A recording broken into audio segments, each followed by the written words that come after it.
Hey guys, welcome to Live Science. I'm your host, Judy Stroh. With me is Laura Geggel and Mindy Weisberger, senior staffers at Live Science. Hey guys. Hello. So what are we doing here today? We're talking about a feathered dinosaur? That's not a thing. Dinosaurs don't have feathers. Oh, Judy, you know very well that dinosaurs do have feathers. Yeah, well, we're talking about this. This is actually something a lot of people are talking about right now because last week on June 21st, the first teaser of the new Jurassic World movie, Jurassic World Dominion, dropped. It was really short, but there was a shot in there of something that we've been waiting for a really, really long time. Yeah, if you froze the frame, you could kind of focus on it. It flies by in a second. Yes. It's a dinosaur with feathers. Feathers, hooray! Yeah, so this is something that dinosaur nerds are super excited about because Colin Trevorrow, who is the director of the last Jurassic World movie and this one, when the last one was expected out, he tweeted in 2030. Well, he tweeted this for this one. He tweeted feathers. So even though the shot's only there for like a fraction of a second, he's like, see, we got feathers on this one. Yeah, look at those nice little wisps. It's back. I know it's beautifully silhouetted, so you can really see them on the top of its head. Yeah. But so this is kind of a reversal for the director because in 2013 with the last movie, he tweeted no feathers, which people were like, wait a second. Yeah, because at the time, I mean, this is not news. This is something established for decades that dinosaurs had feathers, and actually. Yeah. I think there's a dinosaur in Jurassic World 3 that actually had little quills on its head, little feather plumes. This was right, and this was before he took over the franchise or took over directing it. So yeah, so there was a male Velociraptor which had little quills, and that was actually incorrect. It was like they were trying to please everyone, so they didn't want to, so they were sort of making a nod to the fact that people were already well aware that dinosaurs had feathers, but they weren't enough. Yeah, demand accuracy.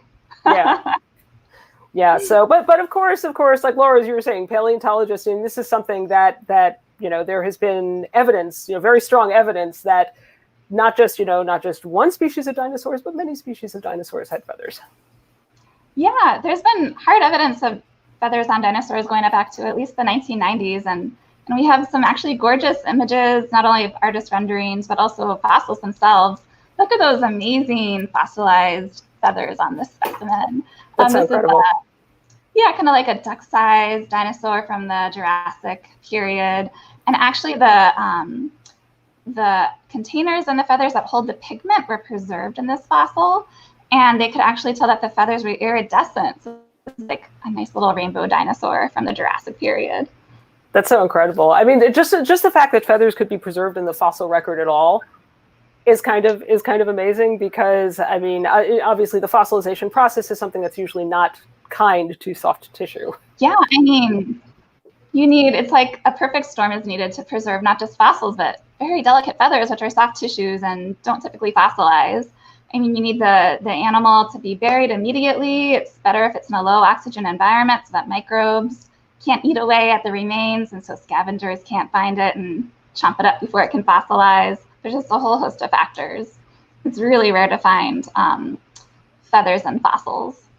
Right, but of course this is something that there's just been this explosion in the last about 20 years or so, where there have been a lot of fossils that have given scientists information not just about how many types of dinosaurs had feathers, how widely distributed they were, but also just what the feathers may have looked like, and even what the colors of the feathers might have been, which is just crazy.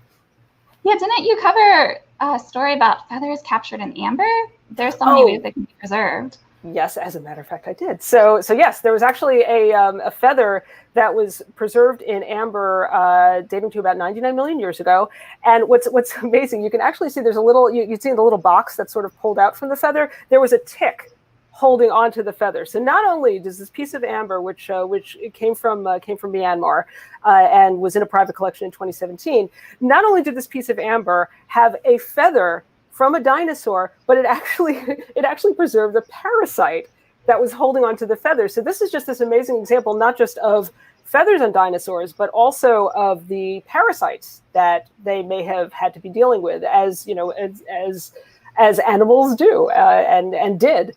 So this is a really great example of a fossil that gives scientists a lot of information, not just about the animal itself, but also how it may have interacted with its environment and potentially with other dinosaurs, because of course parasites can transmit diseases between animals. So just like this one little fossil, this one little feather fossil has so much information about dinosaurs.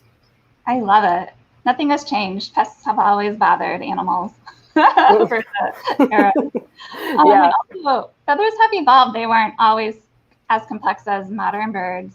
Feathers on modern birds are. So they're actually quite fluffy on some dinosaurs anyway. So there's a genus called Anchiornis, which had very fluffy feathers, kind of like feathers you would find in a down quilt or a down pillow. And that's because they were missing the branches that branch the feathers together. So they were so fluffy. And maybe this dinosaur used more of its feathers more for warmth, than for other purposes. Yeah, so fossils,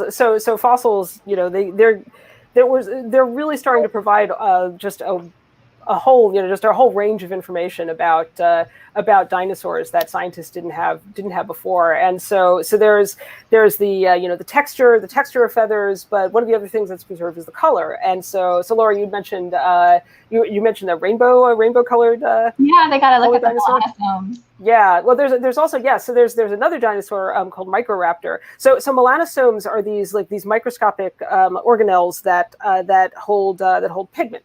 And so, and when they fossilize as well, then scientists can pull information from that tells them what color the feathers were. And so there's this gorgeous dinosaur called Microraptor, which lived about 120 million years ago.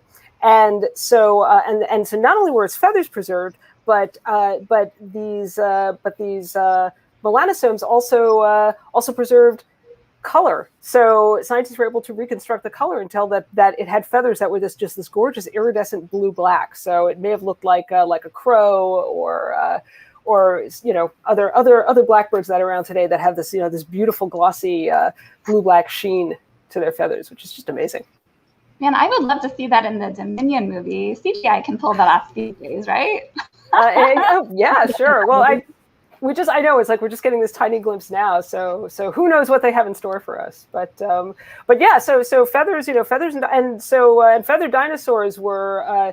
So Microraptor was from China, but actually scientists have also found evidence of feathered dinosaurs in even at the South Pole. They were everywhere. Yeah, it's so exciting. If these dinosaurs dated to 118 million years ago, and just like the fluffy dinosaur I mentioned before, this one also had relatively simple feathers. So perhaps they were also used for insulation. It lived in the South Pole, so it was probably quite, pretty chilly even back then in the Cretaceous period. So here you can zoom in on this lovely illustration and see the feather-covered dinosaur here. So Mindy, what are the different reasons that scientists think that feathers evolved? Because just because you had feathers didn't mean you could fly. They could have served a lot of purposes. Right. Well, obviously, if you want to understand feathers, let's start with the feathers that we can see today. So if you want to know what a feathered dinosaur looks like, you can, just look for some pigeons or look for some seagulls or birds that are, modern birds are dinosaurs, a lineage of dinosaurs that are still alive today. And in birds obviously are covered with feathers, and that's something that has helps them to fly. But not all birds that have feathers can fly, and feathers are, they serve other purposes as well. They're obviously important for flight, but they can also serve as waterproofing or insulation or thermoregulation. They can be protective covering against attacks from predators. So there are a lot of different purposes that feathers serve for birds that are alive today, and for dinosaurs that had feathers, both the ancient ancestors of birds and related dinosaurs that are non-avian dinosaurs, that feathers probably serve similar purposes for them too. Yeah, actually, we just showed you guys an illustration of a dinosaur that is not a theropod. So a theropod is a bipedal dinosaur that they're mostly meat eating. Think T-Rex, Velociraptor. Not all theropods were meat eaters, but the vast majority were. So theropods are the ancestors of birds, but this image that you're looking at right here is an illustration of an ornithischian, which is a whole other group of dinosaurs. And this specimen also had feathers. So it appears that feathers weren't only found in the theropod family, which is pretty exciting to see that they were more widespread apparently. So, but let's actually take a look for a second at the dinosaur that was featured in the Jurassic World Dominion teaser. It's going to go by really fast. So, but this is the first, like the first real, addressing of feathers and dinosaurs in the Jurassic World movie. All right, here we go.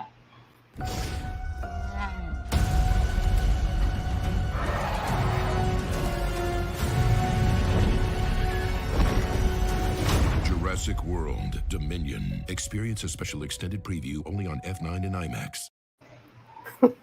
So that was kind of a blink and you miss it moment, but yeah, feathers.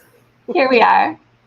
Yeah, and joining us now is Dr. Darren Naish, who is a paleontologist and author of the upcoming book Dinopedia, a brief compendium of dinosaur lore, which is going to be out on September 21st by Princeton University Press. And he also blogs at Tetrapod Zoology, which is at tetzoo.com. So, Darren, thank you so much for joining us today. Thanks for having me. Thank you. All right, so we have a few questions that we're going to ask you. And I know that a lot of people are watching this online now, and you guys are free to ask questions, and we'll get to as many as we can, but just write the questions in the comments, and we'll be able to see them, and we'll see if Darren can address them for you. But Darren, I wanted to ask you, what was the turning point in paleontology when researchers really saw that dinosaurs did have feathers? Yeah, really interesting question, and you kind of have to go way back really to. I'll try and keep it brief. Don't worry. But we first came up with as a species came up with the concept of dinosaurs in the 1840s. That's when scientists start to realize there's a bunch of giant reptiles that are unlike any living reptiles. But they're saying straight away that they're reptiles. So automatically, as soon as you say they're reptiles, then the assumption is they're going to be, scaly things like the living animals that we call reptiles. By the 1850s, so already, dinosaurs are brand new, but even within the first, 10, 20 years of them being known, people are saying, hold on, some of these animals do have bird-like features. And there's this famous publication from the 1850s, the scientist Thomas Henry Huxley, so-called Darwin's bulldog. He proposes that maybe birds are descendants of dinosaurs. Basically, from that point onwards, you've then got people saying, if dinosaurs are the ancestors of birds, if dinosaurs are close to birds, then could it be that dinosaurs didn't necessarily look reptilian? So certainly from the early, things in science tend to work quite slowly. We're always talking about decades. By the early 1900s, you do have people saying some of these dinosaurs are so bird-like, it's possible they did have feathers. There are reconstructions from the 1930s which put feathers on dinosaurs. It doesn't really become mainstream and kind of like an attractive idea in terms of like artistic depictions until the 1970s, really. So you're probably aware of this socio-cultural event called the Dinosaur Renaissance, which kicks off in about 1975 thanks to the famous paleontologist Robert Bakker. And Bakker publishes his article in Scientific American. It's called Dinosaur Renaissance, or Renaissance, however you want to pronounce it. And he starts putting feathers on his dinosaurs. So from the 70s and 80s, you've got a bunch of often fairly controversial characters who are really good at artwork, drawing feathery predatory dinosaurs. And it's kind of like in the zeitgeist from that point onwards. That's so exciting. So he drew feathers even before they found hard fossil evidence. Exactly. Yeah. So there's kind of like two ways I think to always think about the feathery debate. On the one hand, you could say that it's right to be conservative and to not actually want feathers on your reconstructions until you actually definitely find feathery fossil dinosaurs, which doesn't happen until 1998. On the other hand, you could say that the idea that they had feathers was always a really good one, and the artists who did it in the 70s and 80s were onto, they were basically correct. They were doing the right thing. Therefore, for dinosaurs like the Jurassic Park dinosaurs of the early 90s, they should have had feathers. You could argue that. I'm not necessarily saying you should. I'm saying you can make that argument. There was compelling evidence, I guess, but no smoking gun fossil. Exactly, yeah. That didn't happen until 98. Yeah, so 1998 from China, the pivotal event is the description of Sinosauropteryx, a small predatory dinosaur, about a meter long, very slender, long-tailed animal. And yeah, this is the smoking gun. It's like, wow, we've definitely got feathers, or they're kind of simple structures, sometimes called proto feathers. You know, they're not exactly like the complex structures of like flying birds, but they're definitely present on Sinosauropteryx. 1998, and afterwards, you know, from that part of China, Liaoning province in China, hundreds and hundreds of additional specimens have been found belonging to over 50 species, 50 species of feathery non-bird dinosaurs. It takes a while for pop culture and the popular imagination to catch up with that, though. I mean, I remember growing up in, growing up in the 70s and having dinosaur books and going to dinosaur exhibits, and I don't remember ever seeing any depiction or any illustration of dinosaurs with feathers, or if I did, it was definitely overwhelmed by the flood of very reptilian-looking dinosaurs. Yeah, there was a general push among the scientific mainstream, among most of the scientists who, you know, are the kinds of scientists that write books and magazine articles. They were, and have been until very recently, you know, generally conservative. It's like, don't put feathers on these animals yet. The evidence isn't good enough. And as I say, you know, you could make the argument that no, that was too conservative. It was actually appropriate to put feathers on them. It was always a good idea. I wrote a letter to Steven Spielberg back in 1992 telling him to do this. Did he listen to me? No. You're doing him a favor. well, then there's the argument that, of course, they probably, you know, a good argument can be made that they shouldn't have put feathers on the dinosaurs of Jurassic Park, because that would have just made it unfeasible in terms of the special effects of the time. I mean, yeah. But now things have come. Now things have come so much farther in terms of special effects too, in terms of being able to render textures like hair and feathers. So that's something that, you know, where the technology is also at a point where they can do it justice. Yeah, exactly. Yeah, you say, about now it's doable financially. Yeah. So we've been talking about China a little bit as being one of the places where a lot of these fossils have come out from. So is that definitely a place in the world that you know, where the conditions there were just optimum for, you know, for preserving these types of fossils, and what were these conditions? Yeah, well, both of you done a very good job of summarizing the problems of actually preserving feathered fossils. It's very rare, as you said, Laura. It's rare for for feathers to be preserved. You have to have very fine-grained sediments that are actually, you know, fine-grained enough for us to see the fact. You wouldn't get feathers visible in, like, say, a coarse-grained sandstone, something with like big chunks of the matrix. You need like microscopic stuff, and then you also need the soft tissues to be preserved very quickly. So they need to be immediately covered in sediment, so that no scavengers, no bacteria, fungi, small animals get to the soft tissues and eat them as they ordinarily do. If you leave a dead bird outside, the feathers are gone within. I mean, they still take months, but it's still geologically a tiny fraction of time. You need them to be preserved really quickly. So Liaoning in China, there's a bunch of there's several fossil bearing sediment layers where volcanic ash preserves an environment where numerous small dinosaurs were living. These dinosaurs were killed immediately in horrible, volcanic events and buried immediately in shallow lakes. And so it's the combination of you having the right animals in the right kind of environment, and that's really rare in the fossil record in general. It's really rare. Right. So you mentioned that the first fossil discovery was in the late 1990s, and since then it's just ballooned. There's been so many discoveries.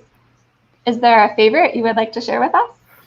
Yeah, so excluding birds, it's around about 60 feathery dinosaurs at the moment, and they're great. All of them are really amazing, but there's some that are so odd.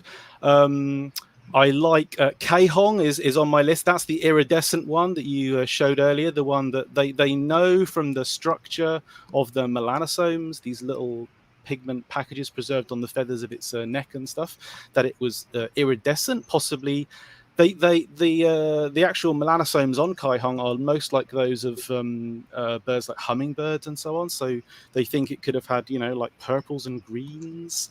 I'm really fascinated by some of the most of these feathered dinosaurs are small animals. They're less than a meter long, mostly the size of like gulls, crows, pigeons. But there's a few giants. So there are feathery tyrannosaurs, and one of the Liaoning province feathered tyrannosaurs, U. tyrannus, is a giant. It's not as big as T-Rex, which is about 12 meters in total, but U. tyrannus is up to about 9 meters. And there's only 3 specimens of it known, but all of them are, they've got like a thick pelt. They would look like kind of shaggy dinosaurs. Like, okay, parts of their face were naked skinned, and their hands and feet as well. They had naked or scaly skin on some parts of the body, but mostly this animal. Yeah, what an amazing idea! 9 meter long giant shaggy tyrannosaurs. Yeah, I'm just loving the idea. I'm picturing it almost like a vulture with this like big ruff of fur, but then a naked face. Rougher feathers. Feathers, yeah. Well, maybe that's the look you should go for. And it lived in a cool environment as well. These, a lot of these animals aren't living in, tropical conditions. They're in temperate or cool places. So I don't think it would suffer from overheating. I mean, it would presumably the pelt was there for thermoregulation, temperature control, keeping it warm. Right. So there are fossils that are related to specific species of dinosaurs. So how do scientists extrapolate from that and know how widespread feathers were across the dinosaur family tree? This is one of the great questions of our age. So how widespread are feathers? Now, first of all, there's a bunch of structures in some of these animals that we're not totally sure whether we should call them feathers or not, because they're simpler than the feathers of like modern advanced birds. They're kind of more like hollow hairs. So they're filaments. Are they definitely the same thing, in terms of chemical structure and so on? Are they definitely the same thing as feathers? They probably are, but these filaments are way more widespread in dinosaurs than the true complex feathers. Filaments are present in groups well away from birds like tyrannosaurs, ostrich dinosaurs. But then they're also present, you mentioned earlier, that they're present in some of the ornithischian dinosaurs. This is the great group of dinosaurs that's nothing to do with birds. It's the group that includes duck-billed dinosaurs and Triceratops and Stegosaurs, all those animals. We now know of not a huge number, like 3 or 4 so far, but we know of some of these ornithischians that have filaments. Are those filaments the same thing, in terms of evolutionary origin? Are they the same thing as feathers? If they are, then that would mean you have to take the presence of filaments / feathers all the way down to like basically the dinosaur common ancestor, in which case were filaments / feathers like widespread potentially across all dinosaurs, pretty much all dinosaurs. And then the distant relatives of dinosaurs, the pterosaurs, the flying reptiles, they're not dinosaurs, but they're close cousins of dinosaurs. They had filaments all over their bodies as well. Did they evolve those like separately, entirely independently? Or was the presence of filaments a shared thing between pterosaurs and dinosaurs? And at the moment, experts argue over this subject continuously, that we don't have a good enough fossil record to come up with like a good tidy answer. There's totally disparate opinions. I mean, my gut feeling is they will turn out to be widespread. Filaments probably did evolve in the really small ancestors of dinosaurs and pterosaurs, in which case basically all dinosaur groups evolved from filamentous ancestors, potentially fuzzy hairy ancestors. And the dinosaurs that didn't have them, like the giant sauropods, the giant long-necked dinosaurs, no indication they were filamentous or feathery. They lost the structures early on in their evolution. So that's one of the biggest things that we want to know more about, and bring on those Triassic fossils that will give us the answer we want. Fingers crossed, right? So that's one big question: how widespread were feathers? What are some other really big questions about feathers that paleontologists have? Yeah, so the actual the evolutionary mechanism that led to feathers evolving in the first place. Again, you kind of touched on this already, but the fact that the complex feathers, what we call veined feathers, I don't have one to hand unfortunately, but a feather that's got like a central stiff quill, and then it's got Yeah. Peacock feather, brilliant. So you got your central quill, the white stiff bit in the middle, and then on either sides you got the barbs that form the two veins of the feather. Obviously, that's an unusual display feather, but you get the idea. So feathers like that first appear in predatory dinosaurs. So we're already talking about dinosaurs that have already got filaments all over their bodies. But feathers like that, veined feathers, they first appear on the hands and tails of these, mostly smaller predatory dinosaurs. Why on the hands and tails? If they've got filaments covering the body, then I think we've already touched on this a couple of times. That's presumably something to do with they want to keep warm. We've already got reasons from growth rates and where dinosaurs are found on the globe. A bunch of reasons for thinking dinosaurs are probably warm-blooded animals. They generate heat and they want to trap heat. They want to keep their heat instead of losing it to the outside. But why evolve complex feathers on the hands and tail? And again, there's a number of competing ideas. One of them is that these are some way helpful in anything to do with locomotion. Like, so when they jump, if they're predatory animals and they jump through the air onto other things, do they need to steer themselves through the air? Or does it help if they get an extra bit of lift or something like that? Could it be something to do with brooding? We know again from fossils that a lot of these dinosaurs sat on their egg-filled nests. Was this helpful for keeping warmth trapped close to the eggs? Or my favorite idea, the one I prefer and the one I think is most likely, are they basically for sexual display, which is why I like the fact that you showed a peacock tail. Are they used by these animals to show off to potential partners, to intimidate potential rivals? Are they showing off these big feathers? They've got bright colors on them, maybe they've got bold patterns on them. We've got every reason for thinking that dinosaurs have excellent color vision. We would think this from all the animals that, the living animals they're related to, and also from the structure of their brain, which shows that they've got, excellent eyesight. Is it likely that they were actually quite flashy, flamboyant, colorful animals, and that their use of feathers in display was actually one step on the way to, think how the most successful group of dinosaurs are birds in terms of numbers of species and how long they've been around. Birds evolved, tiny size. They're the only group of dinosaurs that survived the extinction event 66 million years ago. Part of the key to the success of birds is feathers. So is it dinosaurs being show-offy and using these feathers in courtship? Is that the genesis of ultimately their most successful branch and their most unusual branch? Yeah, is the evolution of feathers linked to sexual display in dinosaurs? That's where I'm coming from. I think for all of us in this room, just the prospect of trying to imagine just all of the different configurations of all of just these colors and different types of plumage that dinosaurs might have had is really exciting. But for a small fraction of people on the internet, that is something that are fans of the scaly dinosaurs. This came out when the last Jurassic World movie came out. That there are some people that seem like they are violently opposed to the idea of adding feathers to dinosaurs because they think it won't be scary. So I would like to know if you have anything to say to people like that about the idea that if you put feathers on dinosaurs, that will make them somehow less scary. Yeah, it's complex. I mean, there's a lot to say on it, and I'll keep it very brief. I mean, in terms of the scariness, I mean, I think Steven Spielberg was quoted way back in the Jurassic Park days of saying, yeah, you put feathers, that is not scary.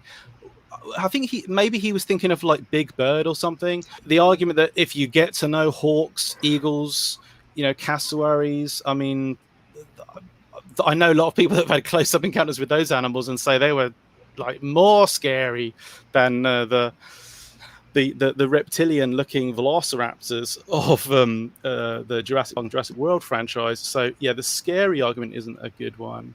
I mean, ultimately, the look that Jurassic Park and Jurassic World have stuck with, you could say that's their patented look for these kinds of animals, but it's not a look that really reflects anything that ever existed in reality. It's kind of a slightly controversial statement, perhaps, but these are kind of fantasy animals now. They're kind of imaginary dragons. And you can then make the argument that if we're talking about a highly successful film franchise, which has maybe been quite good at bringing people into science and encouraging people's interest in science and dinosaurs, well, that's kind of okay, so long as people understand that, we're all fans of fictional franchises or universes where there's a given thing that you accept. Yes, I accept in the universe that is how those animals looked. It doesn't necessarily have to relate to what we actually know about reality. Reality is more interesting than the films, but the films are cool too. So they certainly fill a niche for sure. So okay, I'm not sure if we have any comments or any questions coming in. Do we have any, Judy? We do. We have some great ones. Unfortunately, we had a little hiccup with our Facebook, so we've only been on YouTube this time. So hi, our YouTube fans. I did want to feature this one question from Jackson, which I know you guys talked about earlier, but he did, really want to know this. So do some theropods have feathers? Like, has there been any at all research into this? Are we just like saying, no, those didn't at all? Some sauropods had feathers, yeah. Well, so sauropods, there's the giant long-necked herbivorous dinosaurs. They're part of this larger group called the sauropodomorphs. We do have quite a few bits of skin from those kinds of dinosaurs. There's no indication at the moment that they had feathers or filaments or anything like it. Now, in view of what I said a minute ago about the idea that filaments might have been widespread across dinosaurs and across the dinosaur pterosaur group, that would mean that sauropodomorphs evolved from filamentous ancestors. So could you have like early members of that group of dinosaurs that started out with filaments? It's a really interesting speculation. It's not impossible. We just lack the evidence that's good enough to say either way. At the moment, I think we'd be pretty confident that sauropods didn't have feathers. We know some of them had spines, and it's not spines as in like sort of like what an iguana has down the middle of its back, like big triangular spike type things. It's not impossible that those could be evolved from early filaments, but that's where we're at the moment. Again, it's like we need more fossils from really early on in the age of dinosaurs. So someday maybe, but as of now, no. Yep, as of now, yeah. And Peter wants to know, can feathers be really characterized as soft tissue? In general scientific nomenclature, hard tissue is bones and teeth, and everything else is soft tissue. Even cartilage in skeletons is sometimes classed as soft tissue. So anything on the outside, what we call the integument, hairs, feathers, skin, yada, yada, yada, that is all soft tissue. So yeah, even though they're technically, I think Peter's point there is they're not really soft, are they? But they are technically regarded as soft tissue. Yeah. At least not the quill part.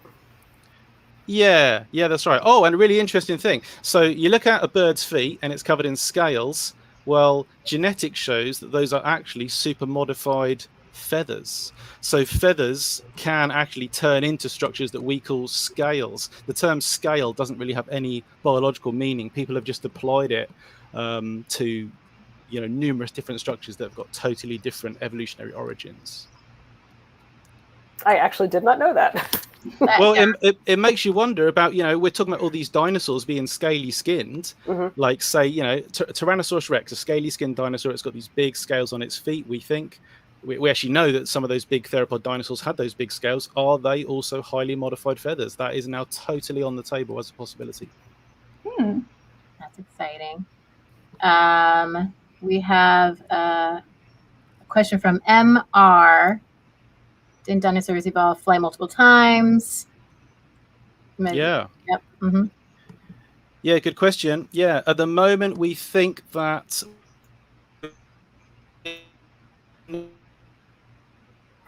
Oh, sorry, Darren, you're cutting out a little. Oh no. Oh.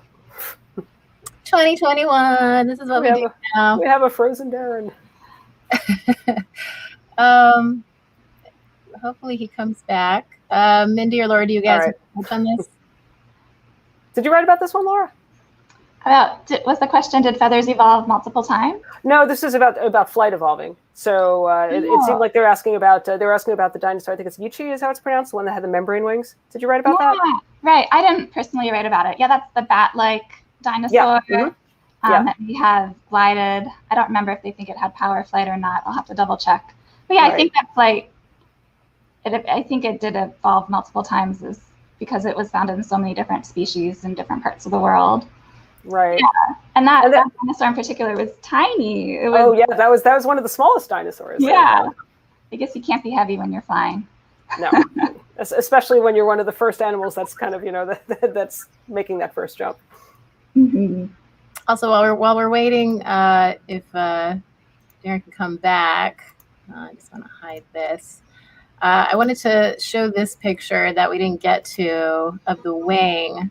Like, I just love this fossil, like literally like showing everything, like how it came out compared to the rest of this one here. So. That fabulous fossil is from China, so I believe that's one of the ones that was found in the volcanic territory. So also Liaoning, which I think is it's American paleontologists I've heard pronounce it Liaoning, but Darren, of course, being from the UK, was calling it Liaoning. I'm sure either one works. But yeah, you can see along the obviously the bone is the most clearly visible part of the fossil, but you can see next to it just the sort of the darker shadowy area, which are the feathers. Yeah, and that's a cousin of Velociraptor, which is of course famous because of the Jurassic Park movies. But they also got that wrong too. The Velociraptor, like what they're calling, and this actually speaks to what Darren was saying about these, about the Jurassic Park dinosaurs being sort of these constructs that have, almost as much to do with movie imagination as they do with science, because Velociraptors were actually really small dinosaurs. They were like the size of a turkey. Yeah. Yeah. And they weren't these big, these big beasts that they were. Obviously, it's more dramatic to have pack hunters that are the size of dire wolves, which is kind of what they scaled. So they scaled up the Velociraptors for the Jurassic movies, but that's not how big they were. Well, here's some other imaginings of these the chicken style, but they definitely look big enough.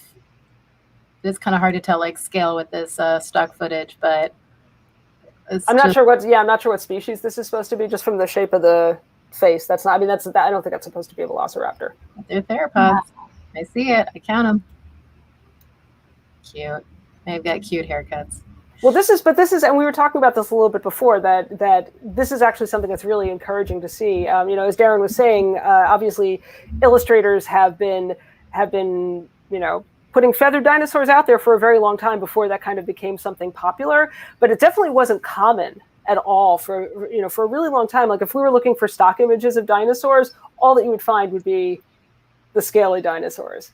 And the fact that now you can actually go to a stock footage agency and you can see that you have all these options, even if the artists were not, working hand in hand with paleontologists, obviously this is an idea. The idea that dinosaurs had feathery coverings is something that has caught on enough that this is something that artists are working with too.